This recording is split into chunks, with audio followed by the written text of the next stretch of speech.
What is up, guys? Welcome to this video. In this one, I wanted to talk about discipline and how to discipline yourself through self-awareness. A lot of what we call discipline has a lot of unhealthy components to it, like guilt, force, shame, things like this. There's also some positive ones like persistence, but in this video, I wanted to distinguish some very healthy forms of discipline versus some very unhealthy forms of discipline. And this video is going to be insanely important for anyone who wants to accomplish basically anything in their life. And that's a fairly large claim to make, that this is going to be important for anyone who wants to accomplish anything. But basically, when it comes to getting a result in your life that is meaningful and really worthwhile to you, it's done over a period of time, and you usually have to return to it over and over and over and over again. Like if you want to build muscle, you have to go to the gym basically every day. If not, then a minimum of like a few times a week. It's not going to happen if you don't have enough discipline and just motivation to go and actually do it. You have to kind of grind towards it. Now, a lot of discipline is dominated by unconscious forms of shame and guilt. And when we don't live up to the standards that we have set for ourselves, we shame ourselves. And not only that, when other people don't live up to the standards that we believe they should live up to, we shame them. Now, on the board, I have a lot of qualities that are healthy on the left side and more unhealthy on the right side. And you can probably notice a lot of qualities that you have in both categories, if you're honest with yourself, especially when it comes to something like going to the gym. Just a random example I'm throwing out there. So when it comes to, let's say, any habit you have, but I'll just keep saying going to the gym, you can really dig into why you're even doing this in the first place.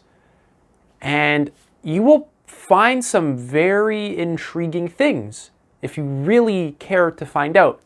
You will most likely find some self-hatred in there, like not actually accepting yourself just the way you are, and you needing to change yourself to get, let's say more muscle so you can look better, so then you can actually finally accept yourself. And that's kind of an unusual way to view going to the gym. But not only that, you can probably find a little bit of shame or guilt if you let yourself go, or if you don't go to the gym, if you don't fulfill the expectations that you have set for yourself. And I'm sure you can even find some stuff over here, like going to the gym might make you feel clear and calm, clarity and calm. And we like that. At least I like that. I don't know about you. It might make you feel maybe, I guess, connected to your body as well, connected to life. And throughout this video, I am going to be referring to all these qualities, not in a sort of good or bad way, but just as healthy versus unhealthy. That is the real sort of point that I'm trying to make. Not that anything on this board is good or bad, but more so that some of these qualities are just healthier than other qualities and are products or byproducts of people at higher levels of psychological development. So people who are very self-actualized, when they discipline themselves, they don't have to treat their life like some sort of military sergeant whipping up a bunch of privates into shape in a boot camp. So they'll have a lot of qualities like this, whereas if you go to, let's say, I don't know, a boot camp, for example, you will find a lot of this. And there's nothing wrong with a boot camp. Like I said, it's not about good or bad. It's more about what is the healthiest thing for the human psyche. And if we look at like a boot camp, there's a lot of force and shame and pain and unhealthy competition. There's a lot of these qualities in a boot camp. And when it comes to just going along in our daily life and wanting to accomplish things that we need to accomplish that, make us feel good, when we don't do it, we will most likely notice a lot of this occurring within ourselves.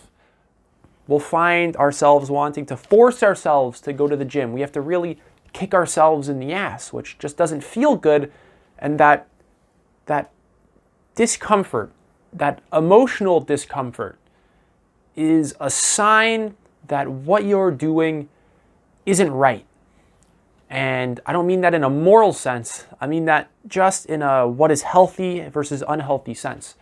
What you're doing just isn't healthy. Now, of course, lifting weights is a rather difficult task.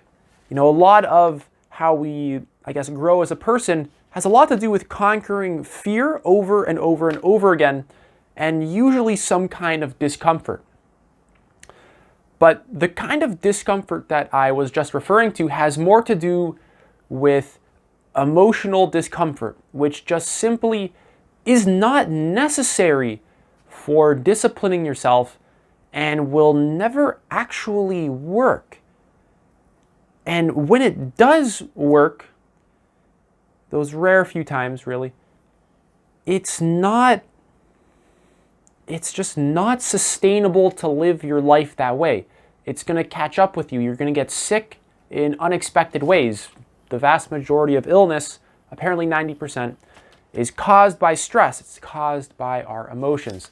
So just this sort of brute force beating the crap out of yourself is never really going to give you the results in life that you're really looking for, if what you want is to feel the best that you can and also get some things that you want, maybe like some money, a good relationship, or lift weights, clean up your diet. So no amount of beating the crap out of yourself is really going to help.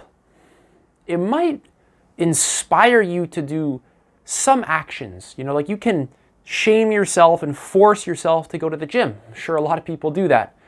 But long term, that isn't going to work.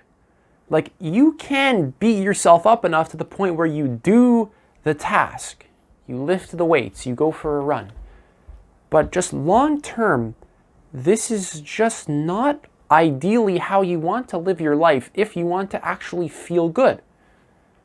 Because life is short. We're all going to die, and it's going to come a lot sooner than any of us like to imagine that it is. So we have to really pay attention to the things that we're doing, how they make us feel, and try and craft ourselves so that we can live life in a more pleasant and joyful, playful, connected way.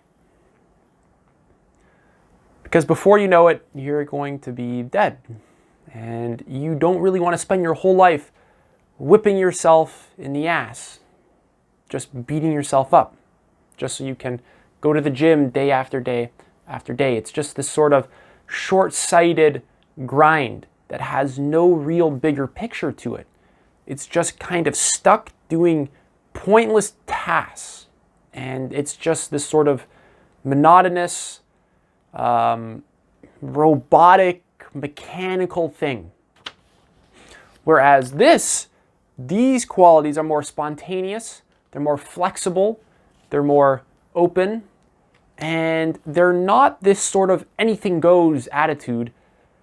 They are grounded and actually give you the results that you really want. You can check out my video, What is High Quality Motivation? That will also give you a very good idea of the various forms of human motivation and what works the best and basically why. And intuitively, it makes sense that when you beat yourself up to do a task, to discipline yourself, this is actually a lack of discipline. The only reason why you even do that is because you actually struggle with disciplining yourself. Whereas for the self-actualized person who has these qualities when they're reading a book or doing meditation or working on the work that they want to do, going to the gym, these qualities are there because they actually have mastered discipline. And discipline and work, these don't feel like a grind to them. These just simply don't feel like this sort of pain in the ass, gotta get it done sort of tasks. It's a lot more spontaneous and open and masterful and effortless because they are more connected to basically life, the present moment, their own emotions, their body, their mind, their whole self, the people around them. When people have basically gained a certain amount of mastery and discipline, they actually don't beat the crap out of themselves. The only people who are doing that are people who have no other way of motivating themselves to actually do the task that they know they have to be doing, if they want to get the result that they want. So I brought up the boot camp a lot because that's just a really good example of a lot of these very unhealthy and forceful forms of discipline. We can notice even a football coach in, let's say, high school, referring to all of the players as ladies. That's just another standard example of shaming people and forcing people and, unhealthy competition and pain. Like, it's just all there. That whole approach isn't really going to work because a lot of the things that we do in our life are not very conceptually driven. It's not like we can just think something and then kind of just go do it, although that's how it seems. It's actually more to do with our emotions, and actually the largest drive of human behavior is emotions and what gets us to feel good and to continue surviving. So it's not like I'm going to just beat myself up in my mind and then I will do the things that, I've set out for myself to do. It's more so, it's a wiser and more efficient strategy to actually notice the things that you're actually feeling and how this drives you to do the things that you're doing. And a great way to do that is basically bringing attention into your body, having the courage to actually bring awareness into your body. Because the reason why I say courage is because that's not going to be an easy task. Your body, odds are, is not a very comfortable place to be. It's probably very tense in some areas, very rigid. You're holding on to a lot of repressed emotions in the form of just tension. So you're going to find a lot of stuff in there that you're not really going to want to even see. You're going to probably prefer to just wish you've never seen that. But nonetheless, it's there and it's driving you. So we can't just think I'll wake up early tomorrow, or I'll go to the gym. It's really not that simple. It's a lot more to do with our emotions and how we're feeling. These actions are driven by feeling, not by just a thought that we think of and then let it go. Although thinking about something inspires the action to do so. I'm not saying that the thought is 100% irrelevant, but the largest factor is emotions. And if you really look at why you even want to get the thing that you're thinking about, it's because it's going to make you feel some kind of way that you want to feel. The reason why you want to go to the gym and look good is because you think it'll maybe get you a beautiful girlfriend or a handsome, intelligent, funny boyfriend, and this is going to make you feel good. Or the reason why you want to clean up your diet is because you'll live longer and you'll feel good. Or the reason why you want money is because then you can stop worrying about it and then you'll feel good, or whatever. So back to the board. I want you to take a look at these qualities and be honest with yourself about when you are actually tapping into these qualities, when you are basically doing a task of any kind, really. Like something, anything that has to get done, like cleaning your room, okay? Or doing the laundry, or cleaning a dish, or anything, wiping your ass, literally anything that you have to do, and you know, you don't really have to do any of that, but I mean, it's probably, I hope you do those things. These things that you have to do, but you typically don't really want to do them. They're not exciting. They're not these extravagant experiences that bring you so much fulfillment, apparently, although they actually can be. But these kinds of things, like cleaning your room or doing laundry or doing the dishes, these kinds of things, we see them as just boring and mundane and, oh, I have to do them. And our sort of motivation towards them is a very low quality form of motivation. It's very disconnected from any of this most of the time. If you just observe yourself, you just observe what's actually happening, a lot of what's driving you to do these things is just you kind of forcing yourself to do them. Like, oh, I got to clean my room. And you just force yourself to do it. And it's not comfortable. It's not a pleasant place to be emotionally. You're doing it out of, pain or, shame. You feel whatever is driving you. You're not doing it out of, let's say, calm or patience or awareness or presence or perspective. Who the hell cleans their damn room out of perspective? When I try and be very clean. I usually dust my room and I vacuum it about once a month, and I have some other minor cleanups in between. But a lot of the reason why I actually like to be clean is because it feels amazing, of course, but it's also the perspective of being clean, just not living like a slob, which is important to me. I don't want dirty dishes in my room and dusty shelves for a year and who knows what else, dirty floors with crumbs on them. You see, like, it's not this just neat freak attitude. It's more so the quality of life that you're living, and also what that does to your mind, because if you have a dirty, disgusting room, odds are your mind is probably very scattered as well. You're very disorganized as a human. You're probably kind of in shambles, just sort of in your own body. You're probably just a wreck.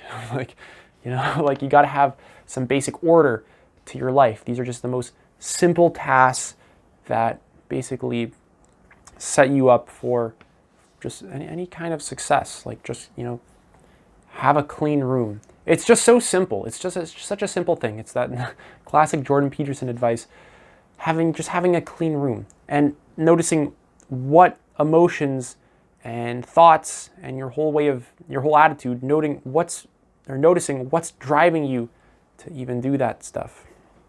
So do you clean your room out of self-hatred?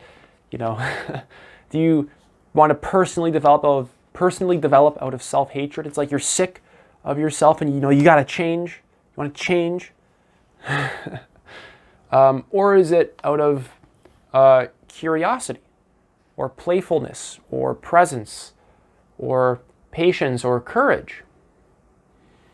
Or is it out of just forcing yourself to change because you're sick of your ways? And you have to really want to understand the motivations behind the things that you're doing, basically why you're doing them. And it's not as simple as having like one or two motivations. Humans have a lot of motivations for even like going to the gym. Like you can probably think of like 10 motivations just for going to the gym. Wanting to look good, wanting to feel good, maybe wanting to talk to people while you're there. There's so much stuff. Wanting to avoid personal shame.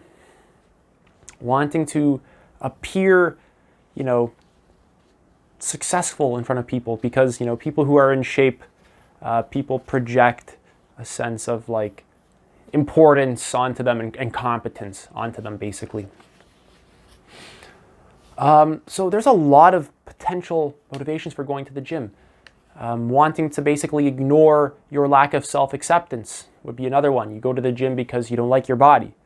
And you want to like your body, but right now you hate it and you are unable to accept it. And instead of actually looking at how you're unable to accept it, you want to just change it so that you can accept it, which there's nothing wrong with that. But at one point in your life, it would be wise to go back and look at how unable you actually are to really accept a lot of the various aspects of yourself and how that actually makes you suffer. So you got to be honest, and you have to really dig into your motivations as to why you're doing stuff. And you have to see what is actually driving you when you're doing the things that you're doing. It's very practical. It's very practical. When you go to the grocery store to buy some food, what's driving you? Like force? Or is it more in flow? Is it more patient? Is it more connected to your emotions, yourself? Is it more calm? And there's nothing wrong with having any of these qualities. Like, there's just nothing wrong about that. There's nothing bad about that. The only problem is when you have them and you lack the courage to actually admit them to yourself. And you really don't want to change that. Then you'll run into problems. You're going to suffer unnecessarily and just a lot more. Now, discipline is something that actually comes naturally to self-actualized beings because, like I said, they're more psychologically healthy, they're more psychologically evolved, they don't have to beat themselves up in order to do something. And this is not some sort of like idealistic human that no one else can be like. This is actually possible for you if you care enough to create yourself this way. Because you, as a human, are very fluid. You're not very fixed, okay? Like, your habits are changeable. Your mind is changeable.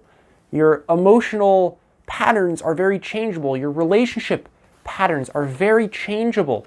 You just have to have the awareness as to how you're stuck in these patterns, because you actually operate like a system.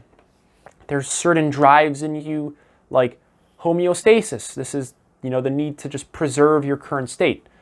There's a lot of things in you that work in very counterintuitive ways, and it's actually wise to understand them and to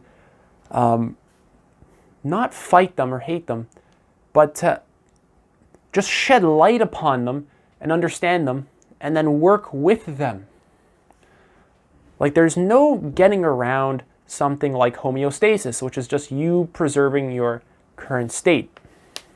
You're just always going to have that. But what you can do is make your sort of default way of being something that you actually like, or just makes you feel good, feel connected to the people around you. It makes you have, I guess, more of a subjective sense of well-being in all areas of your life. So like I said, you are very fluid as a human being. You are not fixed. It's not like, my genetics are this, so now I'm doomed to be unhappy for the rest of my life. That is nonsense. Your emotions can change. And you can rewire yourself in ways that are completely, almost just unexplainable. And some good examples of this type of psychological development that I'm talking about, some good examples of this would be like Abraham Maslow, but also Adi Ashanti, or Peter Ralston, or Ken Wilber, David Deida, people like this, Sadhguru, Irvin Laszlo. I'll leave it at that. Basically, even Albert Einstein and all those classic quantum physicists, Niels Bohr, Erwin Schrödinger, basically all of these people are at levels of development where the need to beat the crap out of yourself in order to do something doesn't really exist. Like, this whole self-struggle is like gone, or at least it's very deeply diminished. But the average person is so full of neurotic impulses and just neuroses and illness that they believe that this is just how life is and there's no changing it, that life is just suffering, that I'm just lazy, or that I'm just not creative, or that I'm just stupid, or that, things like this. People's minds as well are very closed. They're not very open to new ideas. They don't really like challenging their own beliefs. And a lot of our emotions are not coming out of a sense of connection to life. They're coming out of our most repressed fears and traumas that are stored in our body through something like tension. You can actually notice in your body there's areas that feel more dead, more tense, more contracted than other areas. And if you bring awareness to them, you actually notice that there was something actually there. Not like a tangible physical thing, but like an emotional energy that was driving some form of self-struggle. Like your abs and your gut are clenched. And really, when you focus on what's there, it's just like a muscle fighting another muscle. And this is just such a perfect example of self-conflict at just a physiological level. And there is basically no distinction between your body and your mind. The two are actually one. Your beliefs, your emotions, and your thoughts all express themselves through your behavior, your expression, your body, your physiology, your biology. They all really go together. Now, one final point, and that is that in order to actually change yourself, you have to notice what you're actually doing when you're doing it. I know that sounds simple, but that's very complicated. You have to become more observant because we live life in autopilot. Our sort of subconscious drives us to do the things that we're doing. We're just acting them out basically mindlessly, scrolling on social media or just brushing our teeth because it's the habitual everyday routine. We're not really conscious and self-aware when we're doing any of this stuff. And meditation is probably the best way that you can actually just become more self-aware and more connected to your body and actually make effective and lasting change for yourself in fairly quick periods of time, in basically a short period of time. Your habits, your actual life, like brushing your teeth, or your relational habits, or maybe addictions to junk food, or you going to the gym, these habits are actually stored in you as sort of emotions. They actually hold a space within you, in your body, that are, this is all detectable when you're doing these things and just noticing the emotions in your body that are driving you to do those things. So your, let's say, junk food addiction, that you can notice is clearly driven by some emotion that is stored in your body, and that whole pattern is just stored in you as emotional energy. And if you were to clear out those emotions, not by forcing them out, but by becoming more conscious of them, by not fighting your own body, not tensing it up and squeezing it all the time, but through bringing awareness into your body and keeping it there, and just really being curious about what's actually going on inside of you, by doing these things, you can actually really begin to change yourself in very fast periods of time. I have changed myself in extremely profound ways in very, very short periods of time through meditative practices, daily meditation. Observation brings change. You're not going to change yourself if you don't become more self-aware. You're not going to accomplish the thing you want if you're not becoming more self-aware. And even if you do, it's not really going to fulfill you, because a lot of the things that we do are not driven by love or these idealistic emotions and fantasies. They're driven by wanting to avoid fear, shame, and guilt. Like, a lot of our drive for money is really driven out of fear. It's a very just survival impulse. That's why when people get a lot of money, they're not very fulfilled just because they have money, because this is one of the lowest impulses within humans to just survive, and that's it. This isn't done out of mainly creativity or any self-actualized qualities. And these qualities don't just exist in some people and, not in others. They are actually in you. All of these are actually in you right now. It's just that you have a lot of different drives inside of you. You have a lot of different instincts. You have a lot of different beliefs. You have a lot of different stored emotions in you that are all fighting against one another. And the real way to discipline yourself and make effective change is not through force, not through this sort of brutal boot camp method, but through emotional change and an actual shift in the sense of who you actually are, and basically changing yourself at the identification level actually leads to change. Changing the sense of who you are changes you. It's almost just so obvious and straightforward. If you change the sense of who you are, you'll change. Don't take that one for granted. Don't think that you just understand what I just said.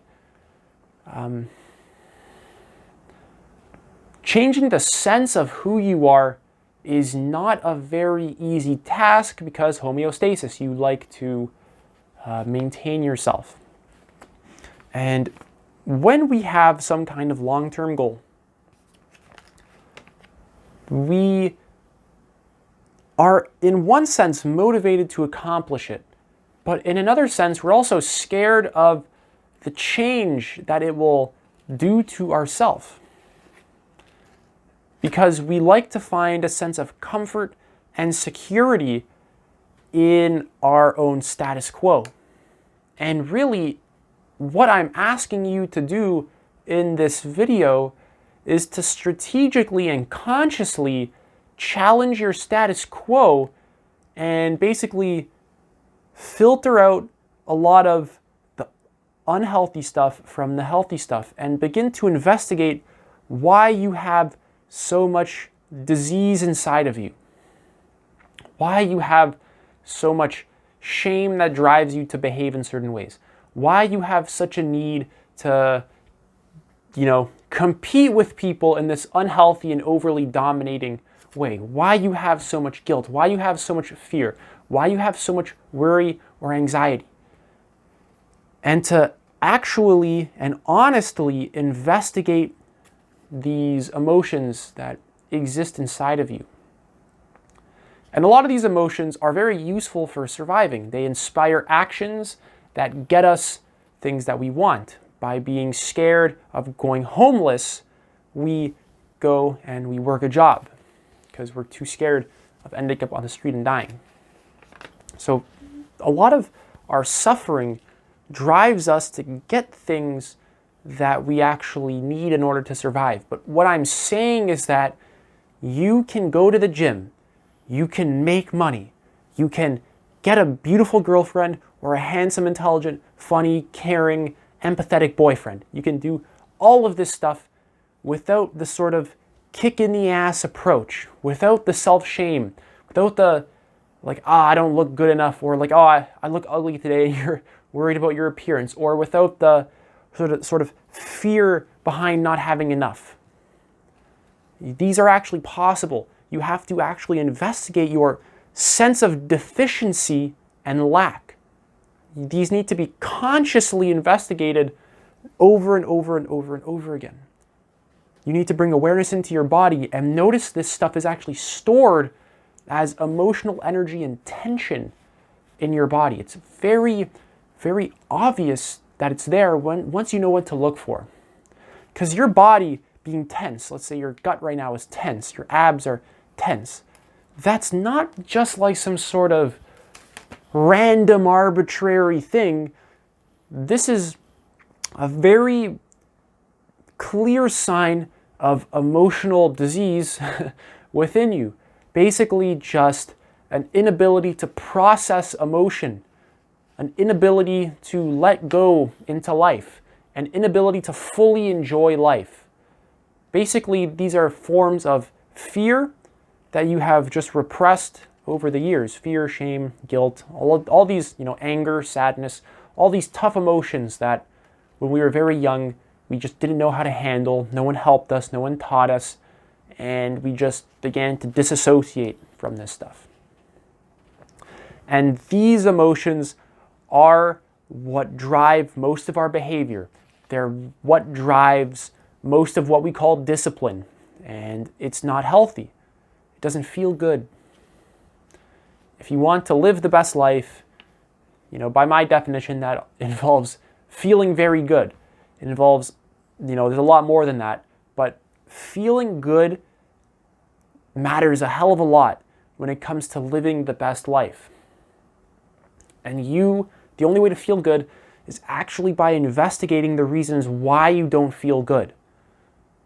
Investigate why it is that you actually suffer, the beliefs you have, the repressed emotions, the trauma that you have, the disassociation from yourself that you actually have, your anger towards groups of people and other people, you wanting to change other people to serve what you believe they should be like, you forcing yourself onto other people, you forcing yourself to behave in certain ways that you believe you should behave in. So there's a lot of stuff to investigate. I recommend a book to you. It's called No Bad Parts by Richard Schwartz. It's a fantastic book. It has a lot to do with the stuff I'm talking about. It has a lot to do with uncovering a lot of repressed emotions, stuff like this. This kind of stuff is absolutely essential for basically well-being and enjoying life. Basically, psychotherapy is completely essential for human well-being. Basically, the second you actually read enough books on psychotherapy, it's just so obvious that practically everyone needs this, and it's not a really arguable point. If people want to be well, it's not enough to just go to the gym and eat good food. That's just not what health is. You can check out my video, What is Health? Health has a lot to do with how we relate to people, with our relationships. Our relationships affect our health very deeply and our biology. How we process emotion, our habits, our day-to-day routine. Simply because you eat vegetables and you go to the gym does not mean you're healthy. That's fantastic, but there's more to health than these very simple-minded factors. But that's it for this video. If you guys have any questions, let me know. And other than that, take it easy.